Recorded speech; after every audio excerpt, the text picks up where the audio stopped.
जय हिंद दोस्तों। आपने साइंस की पिछली क्लास में उभयलिंगी, एकलिंगी और प्रजनन आदि की परिभाषा पढ़ ली थी। आज हम उसी क्लास को आगे बढ़ाते हुए मेल रिप्रोडक्टिव सिस्टम के बारे में पढ़ेंगे। तो आइए दोस्तों शुरू करते हैं आज की अपनी ये क्लास। सबसे पहले अपन देखेंगे कि नर जनन तंत्र कहते किसे हैं। इंग्लिश में इसको बोलते हैं मेल रिप्रोडक्टिव सिस्टम। तो हम डेफिनेशन देखते हैं इसकी, यानी परिभाषा।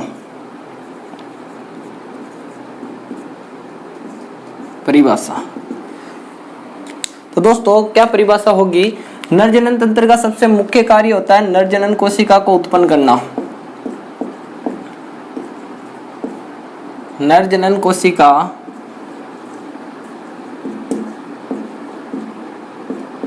दोस्तों नर जनन कोशिका कौन सी होती है। नर जनन कोशिका शुक्राणु होती है, यानी शुक्राणु का उत्पादन करते हैं। यह शुक्राणु नर जनन कोशिका को उत्पन्न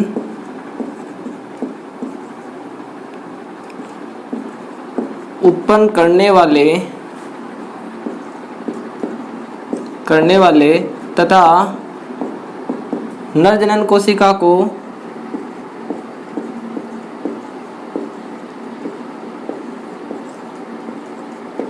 नर जनन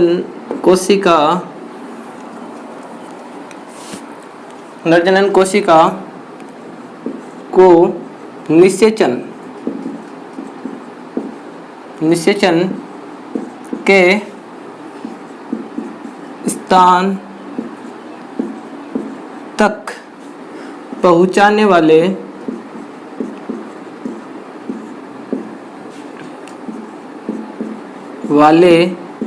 अंग संयुक्त रूप से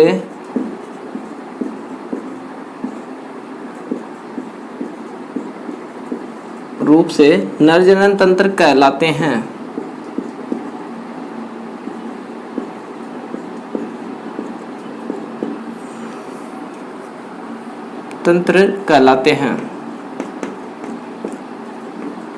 तो दोस्तों क्या परिभाषा होगी नर जनन तंत्र की। ऐसे अंग जो क्या कर रहे हैं, नर जनन कोशिकाओं को उत्पन्न कर रहे हैं, साथ ही साथ उसको निषेचन के स्थान तक भी पहुंचा रहे हैं। तो ये सारे अंग मिलकर किसका निर्माण कर रहे हैं, नर जनन तंत्र का, मेल रिप्रोडक्टिव सिस्टम का।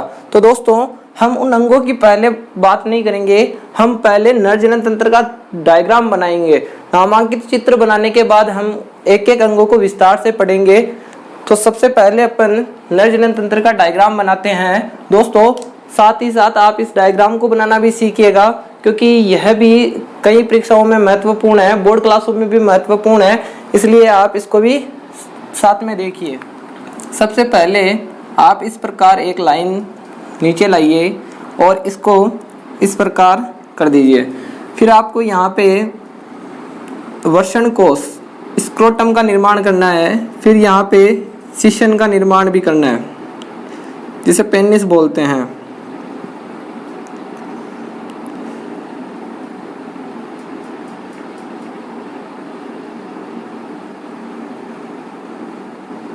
ये इस प्रकार यहाँ तक लाके छोड़ दीजिएगा। वापस इसी प्रकार एक लाइन और ले जाइए और सेम संरचना उधर भी बना दीजिए।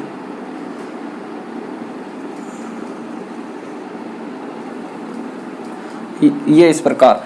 अब दोस्तों आपको यहाँ पे टेस्टिस का निर्माण करना है, यानी वृषण।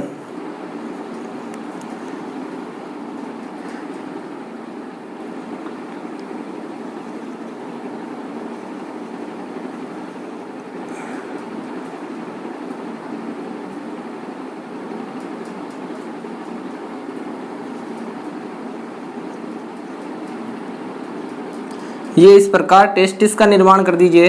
अब इस वाहिनी को, इसको शुक्राणु वाहिनी या शुक्र वाहिका बोलते हैं, वेस्ट डिफरेंस। इसको आगे बढ़ाइए, इस प्रकार आगे बढ़ा के यहाँ तक लाइए। अब यहाँ आपको मूत्र नलिका का निर्माण करना है, जो किडनी से आती है।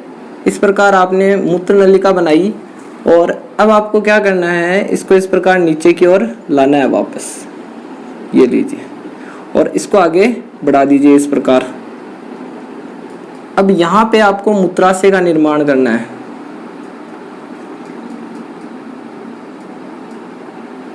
ये मूत्राशय,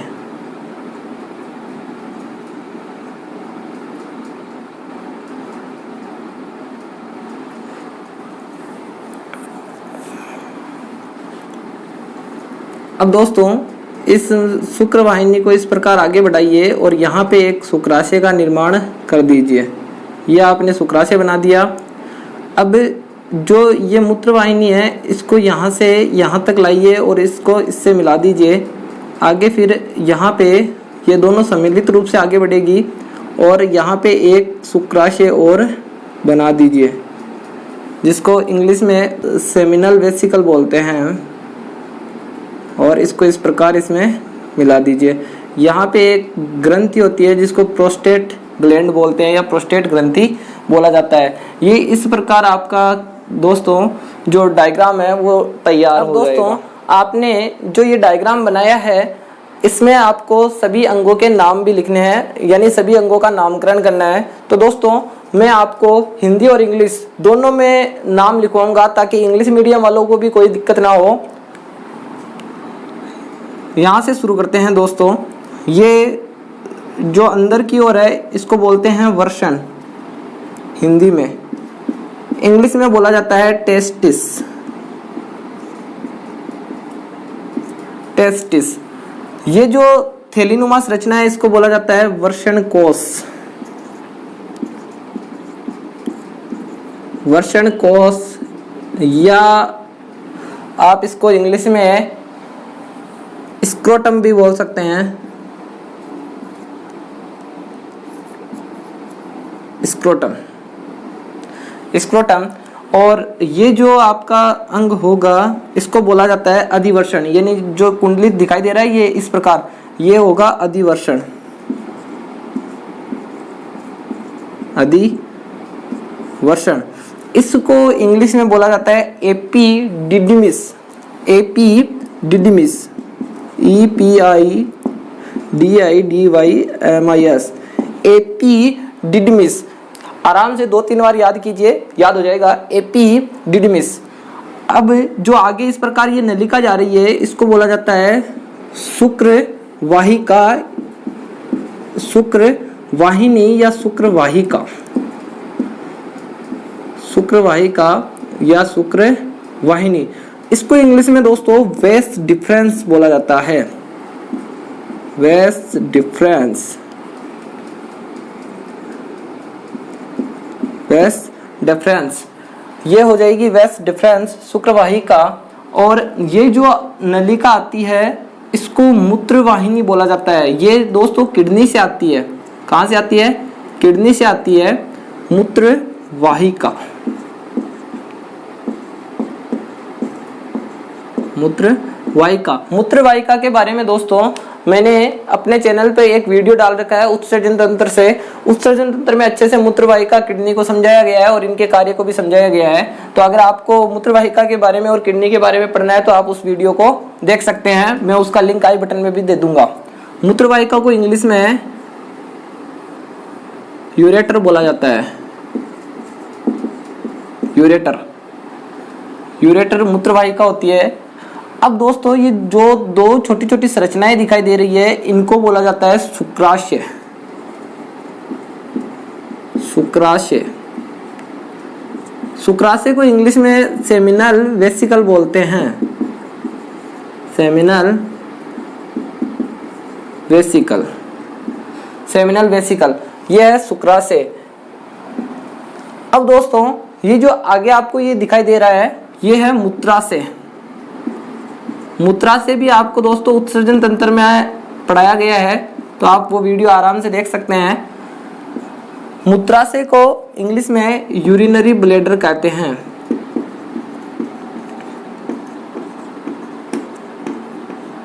यूरिनरी ब्लैडर, ये होगा मूत्राशय। अब आगे जो संरचना है यूरिनरी ब्लैडर, ये जो संरचना गोल गोल दिखाई दे रही है ये जहाँ पे आपकी मूत्र वाहिनी और जो मूत्र मार्ग है यानी मूत्र मार्ग का निर्माण करती है, मूत्र वाहिनी भी यहीं जुड़ती है और शुक्र वाहिनी भी यहीं जुड़ती है, इसको बोला जाता है प्रोस्टेट ग्रंथि। प्रोस्टेट ग्रंथि, इंग्लिश में इसको बोला जाता है प्रोस्टेट ग्लैंड। Prostate gland. अब प्रोस्टेट ग्रंथि के बाद जो ये संरचना आ रही है इसको बोला जाता है सीशन। सीशन, इंग्लिश में पेनिस। Penis, session. अब ये जो सीशन के अंदर जो ये नलिका आ रही है इसको बोला जाता है मूत्र मार्ग। मूत्र मार्ग, यूरेथ्रा।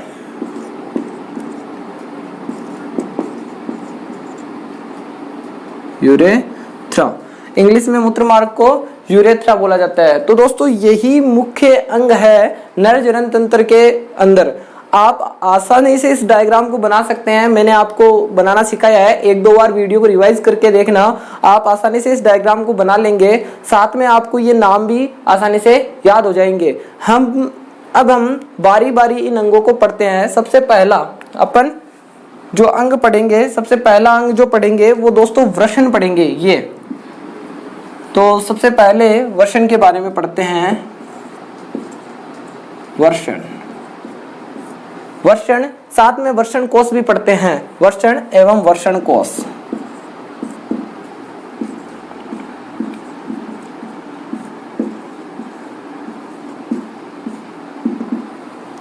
दोस्तों इंग्लिश में इनके नाम वहां लिखे हुए हैं। वृषण को बोलते हैं टेस्टिस, वृषण कोश को बोला जाता है स्क्रोटम। यानी टेस्टिस एंड स्क्रोटम के बारे में पढ़ते हैं कि क्या होता है। तो हम देखते हैं कि टेस्टिस क्या होता है। वृषण, वृषण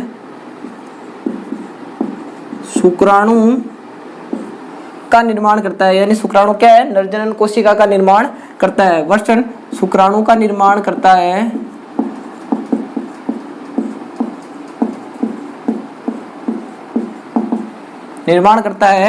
दूसरा क्या है दोस्तों, वृषण टेस्टोस्टेरोन नामक एक हार्मोन, जिसको नर हार्मोन बोला जाता है। टेस्टोस्टेरोन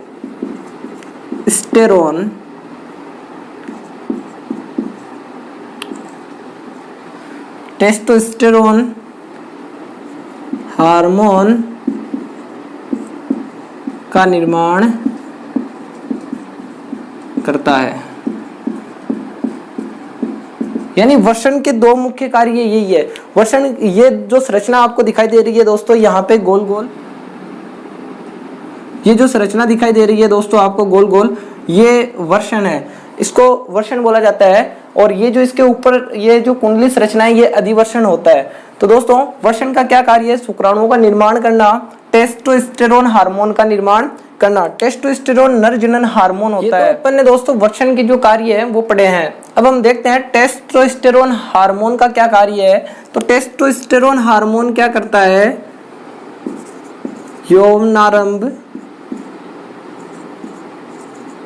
यौनारंभ को प्यूबरिटी बोला जाता है।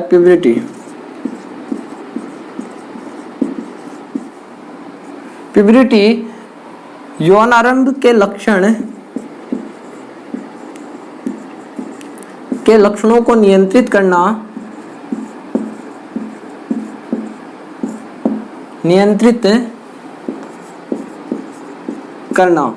यानी टेस्टोस्टेरोन क्या करेगा, यौनारंभ के लक्षणों को नियंत्रित करेगा। ऐसे कौन से लक्षण होते हैं, जैसे आवाज का भारी होना,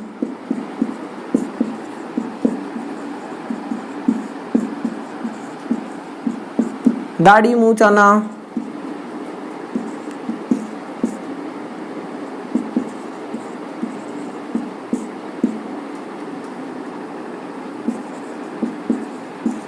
इनको नियंत्रित कौन करेगा, यानी आवाज का भारी होना, ये जो लक्षण है यौनारंभ के, उनको नियंत्रित करेगा टेस्टोस्टेरोन हार्मोन।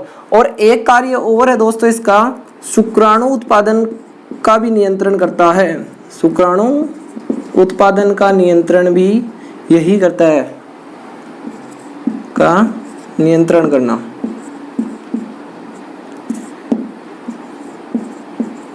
यानी ये दो कार्य हैं टेस्टोस्टेरोन के।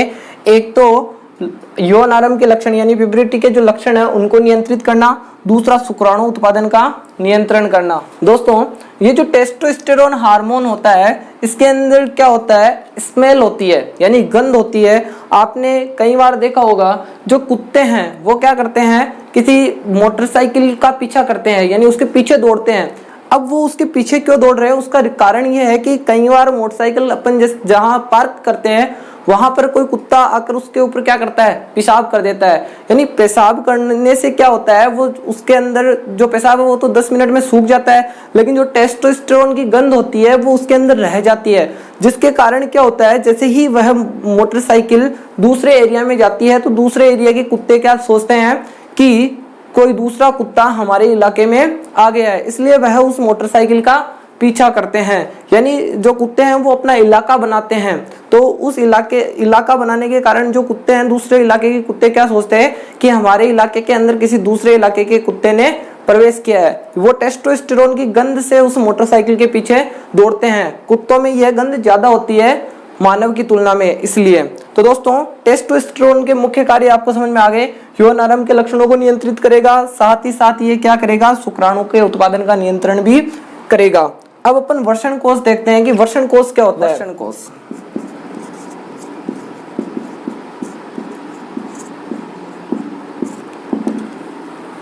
वर्षण दोस्तों कहाँ स्थित है, ये इस प्रकार की एक थैलीनुमा संरचना है उसमें स्थित है। तो वर्षण कोष किसे कहेंगे, वर्षण एक त्वचा की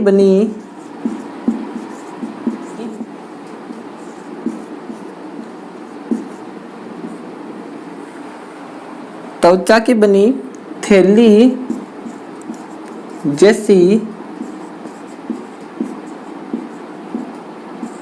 संरचना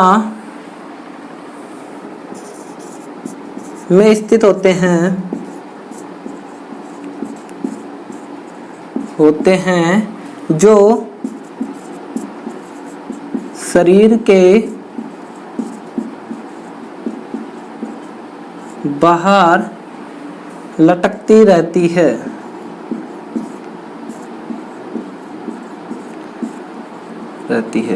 यानी दोस्तों वर्षण कोष जिसको स्क्रोटम बोला जाता है, स्क्रोटम क्या होता है, एक त्वचा की बनी थैली जैसी संरचना होती है जिसमें क्या होते हैं, वर्षण स्थित होते हैं और यह शरीर के बाहर लटकती रहती है। ये जो दिखाई दे रही है आपको, ये शरीर के बाहर लटकती रहती है और इसके अंदर क्या होता है, दो वर्षण स्थित होते हैं और वर्षण कोष भी दो ही होते हैं। यानी प्रत्येक जो पुरुष है उसके अंदर दो वर्षण होते हैं और दो ही वर्षण कोष होते हैं। कई बार ऐसा भी होता है कि किसी पुरुष के अंदर एक वर्षण होता है तो उसमें क्या होता है, शुक्राणुओं का निर्माण कम होता है, बाकी दिक्कत कोई कुछ नहीं होती, क्योंकि जिस प्रकार व्यक्ति एक किडनी के बिना रह सकता है उसी प्रकार व्यक्ति एक वर्षण के साथ भी जी सकता है। तो अपन देखते हैं कि वर्षण कोष क्या होता है, एक थैली जैसी संरचना होती है जो शरीर के बाहर लटकती रहती है। अब दोस्तों ये जो वर्षण कोष है ये शरीर के बाहर क्यों लटकते रहते हैं, यानी कुदरत ने जो मानव शरीर बनाया है वो इसी प्रकार का बनाया है दोस्तों कि वो इस वातावरण के अंदर आराम से अपना जीवन निर्वाह कर सके। तो दोस्तों वर्षण कोष शरीर के बाहर इसलिए स्थित होते हैं क्योंकि जो शुक्राणु निर्माण के लिए जो तापमान है वो 25 डिग्री सेल्सियस ही आवश्यक है। अगर 25 डिग्री सेल्सियस से तापमान अधिक होता है तो शुक्राणुओं के उत्पादन में क्या होती है, कमी हो जाती है। इसलिए दोस्तों वर्षण कोष क्या होते हैं, शरीर से बाहर स्थित होते हैं, क्योंकि आपको पता होगा कि जो मानव का सामान्य ताप है यानी मानव शरीर का जो सामान्य ताप है वो 37 डिग्री सेल्सियस होता है और शुक्राणु निर्माण के लिए कितने ताप की आवश्यकता होती है, 25 डिग्री सेल्सियस। यानी ये बाहर इसलिए स्थित होते हैं। यहाँ इसमें मैं कारण लिख देता हूं, शुक्राणु निर्माण के लिए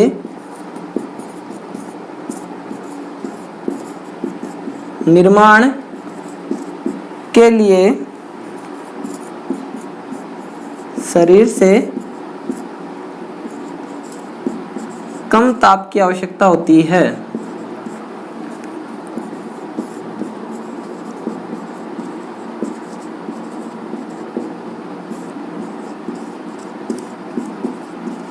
कितने ताप की आवश्यकता होती है, कोष्टक में लिख रहा हूं 25 डिग्री सेल्सियस। यानी दोस्तों शुक्राणु निर्माण के लिए शरीर से कम ताप की आवश्यकता होती है, यानी शुक्राणु निर्माण के लिए 25 डिग्री सेल्सियस की आवश्यकता होती है और जो सामान्य शरीर का ताप होता है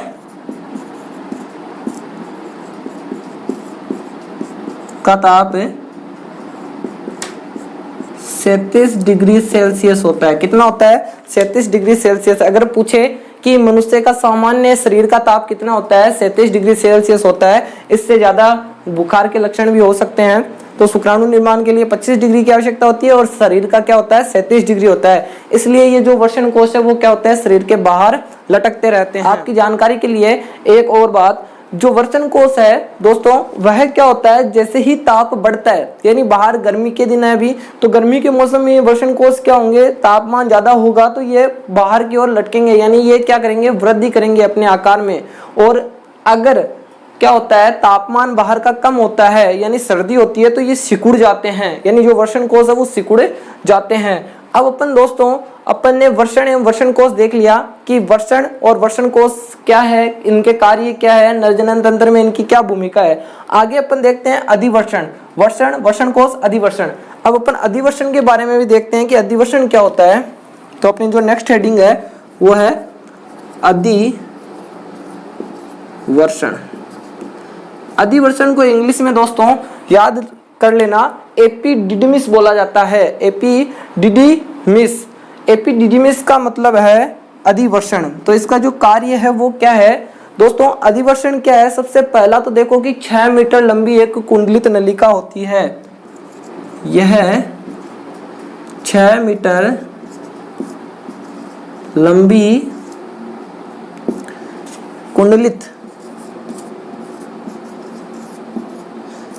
कुंडलित नलिका होती है जो प्रत्येक वर्ण के पीछे स्थित होती है, जो प्रत्येक वर्ण यानी टेस्टिस के पीछे स्थित होती है। यानी दोस्तों अधिवर्ण क्या होगा? अधिवर्ण एक 6 मीटर लंबी कुंडलित नलिका है। ये क्या है? 6 मीटर लंबी कुंडलित नलिका है जो किसके पीछे स्थित होती है? वर्ण के पीछे। यहाँ पे आपको दोस्तों ये दिखाई दे रही होगी, ये कुंडलित नलिका है। इस प्रकार ये कुंडली बनाए हुए हैं और ये क्या है? ये इतना अधिवर्ण का हिस्सा है, तो इसे अधिवर्ण बोला जाता है। अब इसका जो कार्य क्या है? यह शुक्राणुओं का संग्रहण करती है। यह शुक्राणुओं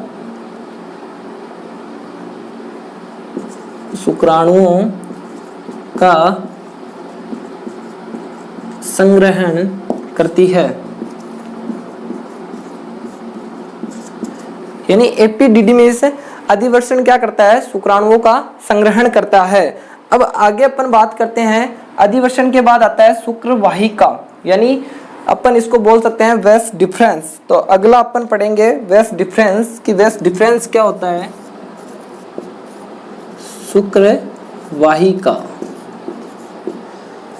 शुक्रवाहिका यह बोला जाता है वेस डिफरेंस। तो यह क्या है? यह एक मांसपेशियों की बनी पतली नली है जो क्या करती है? शुक्राणुओं को आगे पहुंचाने का कार्य करती है। तो दोस्तों इसमें ये लिख दीजिए, यह पतली नली होती है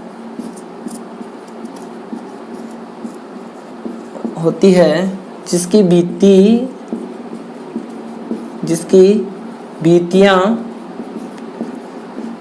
मांसपेशियों की बनी होती है।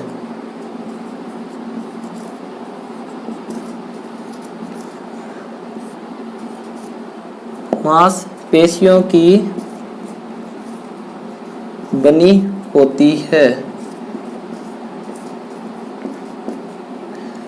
यह क्या है दोस्तों? यह पतली नली है जिसकी भित्तियां क्या है? मांसपेशियों की बनी होती है। भित्तियों का मतलब जो अंदर की दीवार है वो किसकी बनी हुई होती है? मांसपेशियों की बनी हुई होती है। यह शुक्राणुओं को आगे पहुंचाने का कार्य करती है।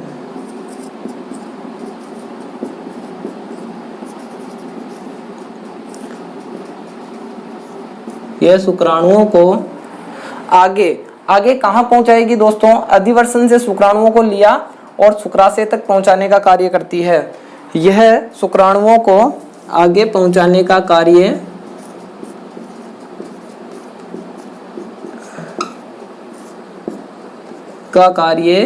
करती है। अब दोस्तों ये पहुंचाएगी कहाँ? अधिवर्षण से शुक्राशय तक, यानी यह अधिवर्षण को शुक्राशय से जोड़ती है। ये लिख सकते हैं, यह अधिवर्षण को शुक्राशय से जोड़ती है, शुक्राशय से जोड़ती है। तो दोस्तों अपन ने शुक्र वाहिका तक पढ़ लिया है।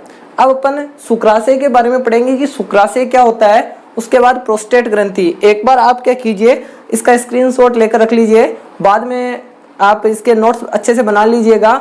मैं एक बार इसको मिटाता हूं और आगे अपन शुक्राशय के बारे में पढ़ते हैं। अब दोस्तों आगे अपन शुक्राशय और प्रोस्टेट ग्रंथि की बात करते हैं कि शुक्राशय और प्रोस्टेट ग्रंथि का क्या कार्य है। तो अपन अगला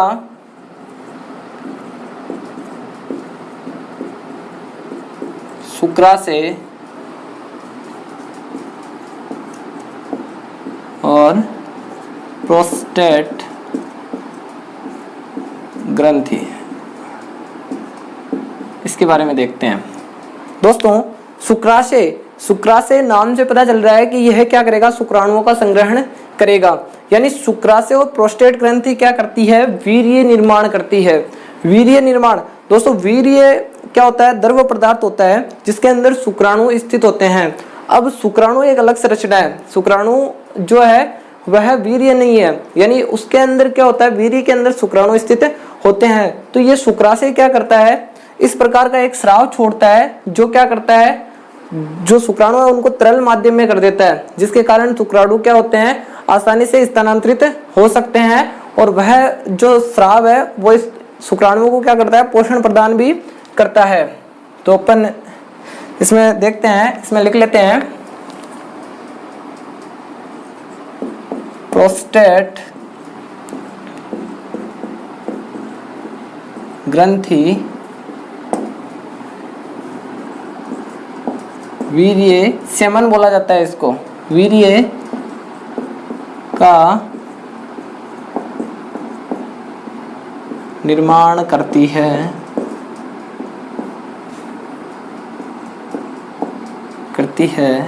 यानी प्रोस्टेट ग्रंथि क्या करेगी, वीर्य का निर्माण करेगी। दोस्तों ये प्रोस्टेट ग्रंथि क्या करती है, वीर्य का निर्माण तो करती है, लेकिन ये यहाँ स्थित होती है। प्रोस्टेट ग्रंथि यहाँ स्थित है, तो इस प्रोस्टेट ग्रंथि के यहाँ पे क्या हो रहा है दोस्तों, यहाँ से एक शुक्र वाहिका आ रही है और ये जो है ये मूत्र मार्ग है, यानी शुक्राशय शुक्र नलिका और जो मूत्र नलिका है, यानी यहाँ पे जो किडनी है ये तो मूत्र नलिका, ये मूत्र नलिका, ये मूत्र मार्ग और शुक्र वाहिनी एक जगह होती है।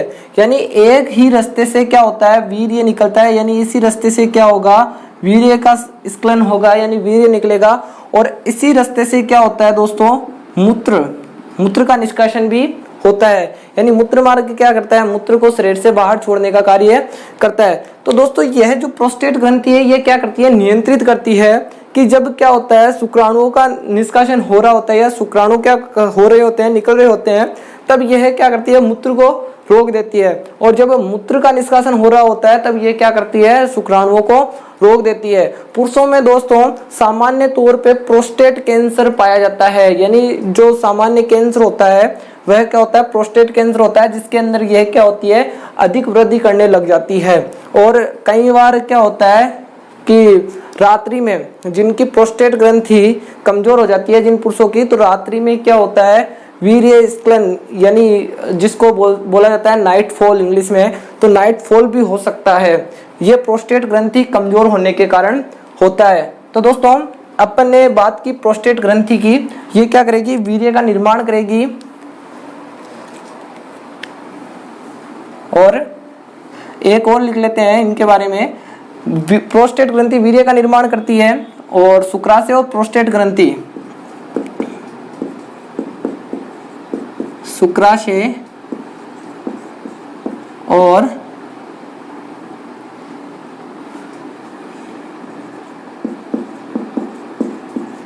प्रोस्टेट ग्रंथि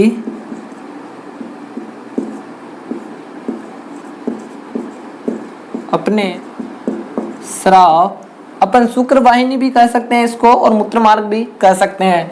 शुक्राशय और प्रोस्टेट ग्रंथि अपने स्राव में छोड़ते हैं, जिसके कारण शुक्राणु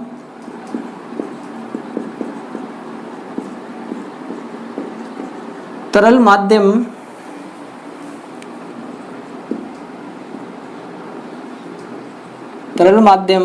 में आ जाते हैं।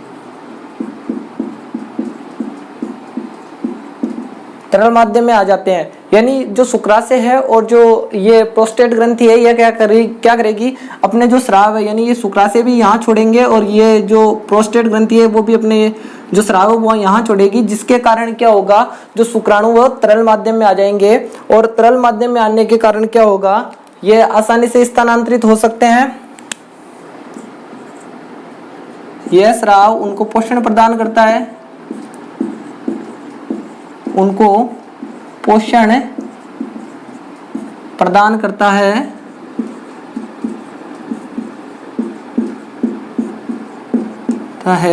साथ ही आसानी से स्थानांतरण भी हो जाता है।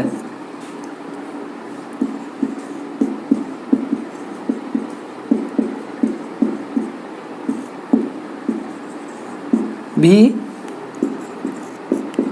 हो जाता है, यानी शुक्राशय और जो प्रोस्टेट ग्रंथि है उसके द्वारा जो स्राव छोड़ा गया है वो क्या करेगा, उनको एक तो आसानी से एक जगह से दूसरी जगह जाने में मदद करेगा, क्योंकि वो तरल माध्यम में आ गए हैं और तरल माध्यम में वह आसानी से गमन कर सकते हैं। शुक्राणु दोस्तों जनन कोशिका है, लेकिन वीर्य क्या है, एक द्रव है जिसके अंदर शुक्राणु स्थित है। अब दोस्तों कई बार आपने सुना होगा कि पुरुषों की नसबंदी की जाती है, यानी नसबंदी में क्या होता है दोस्तों, इस नस को काट के बांध दिया जाता है, यानी जो पुरुषों की नसबंदी है इस शुक्र वाहिका को क्या बोलते हैं, वेस्ट डिफरेंस, और जो नसबंदी है उसको बोलेंगे वेस्कोटोमी, यानी वेस्कोटोमी। तो वेस्कोटोमी में क्या होता है, यानी नसबंदी में क्या होता है, इस नस को काट के बांध दिया जाता है। और दोस्तों इस ध्यान रखना, इस वर्षण को नहीं निकाला जाता है, यानी जो वर्षण है वो टेस्टोस्टेरोन हार्मोन का स्त्राव करते हैं, यानी शुक्र वाहिका काटने के बाद भी जो नर है वो क्या होगा, है ना, मादा के प्रति उतना ही आकर्षित होगा जितना पहले होता है, क्योंकि टेस्टोस्टेरोन हार्मोन के कारण ही लड़के लड़कियों के प्रति आकर्षित होते हैं। आपने देखा होगा, साधारण उदाहरण इसका है दोस्तों, जब खेतों में क्या होता है कि जो पहले के जमाने में जब काम में लिए जाते थे बेल, तो सांड से बेल बनाए जाते थे, यानी जो सांड होता था उसके अंदर क्या होता था, वर्षण मौजूद होते थे, लेकिन जो बेल था उसके वर्षण काटकर अलग कर दिए जाते थे। क्यों? क्योंकि वह क्या हो, गाय के प्रति आकर्षित ना हो, इसलिए उसको क्या किया जाता था, वर्षण काट के अलग कर दिए जाते थे। और पुरुष नसबंदी में क्या किया जाता है, केवल शुक्र वाहिका को ही काटा जाता है। दोस्तों एक और प्रोस्टेट ग्रंथि का जो आकार है, प्रोस्टेट ग्रंथि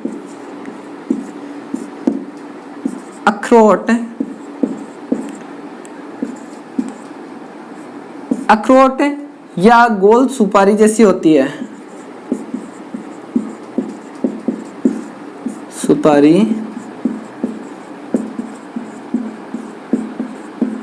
जैसी होती है, यानी जो प्रोस्टेट ग्रंथि क्या होगी, अखरोट के जैसी होगी या गोल सुपारी जैसी। ये यहाँ पे आपको दिखाई दे रही है, ये गोल सुपारी जैसी भी है और अखरोट के समान संरचना भी हम इसको बोल सकते हैं। अब अगले अंग शिशन की बात करते हैं। शिशन, इसको लिंग भी बोला जाता है और इंग्लिश में पेनिस। तो दोस्तों ये मांसल संरचना होती है, पेनिस एक क्या है, मांसल संरचना है जो शरीर के बाहर लटकती रहती है। अब ये शिशन क्या करता है,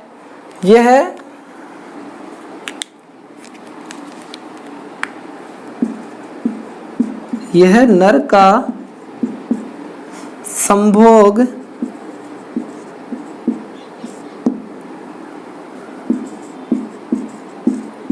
करने वाला, यह नर का संभोग करने वाला अंग होता है।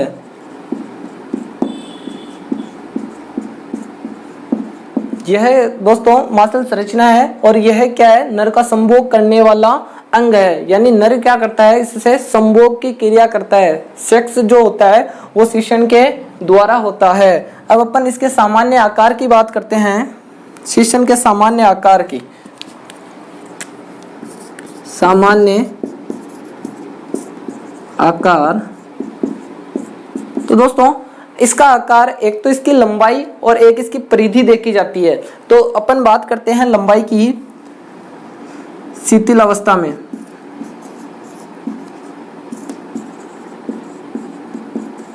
शिथिल अवस्था में 2.5 इंच 2.5 इंच होता है। यानी इसकी अगर औसत लंबाई है दोस्तों, ये अलग अलग पुरुषों में अलग अलग होती है इसकी लंबाई, लेकिन औसत लंबाई की बात कर रहे हैं। शिथिल अवस्था में 2.5 इंच के आसपास इसकी औसत लंबाई होती है और उत्तेजित अवस्था में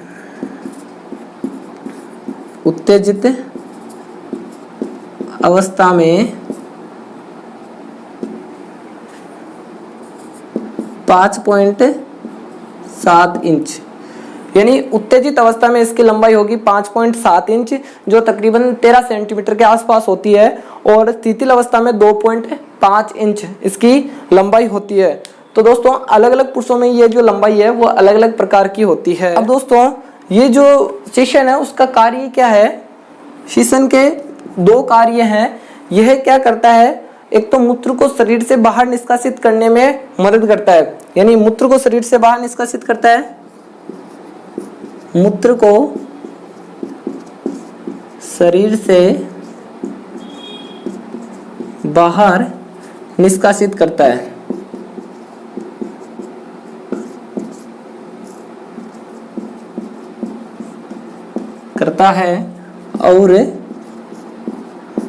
और जो नरजनन कोशिका है, यानी जो शुक्राणु है, उसको मादा के जो जनन अंग है, यानी उसके अंदर जो जहां पे जनन कोशिका का निषेचन होगा वहां तक पहुंचाने का जो कार्य है वो शिशन ही करता है। और शुक्राणुओं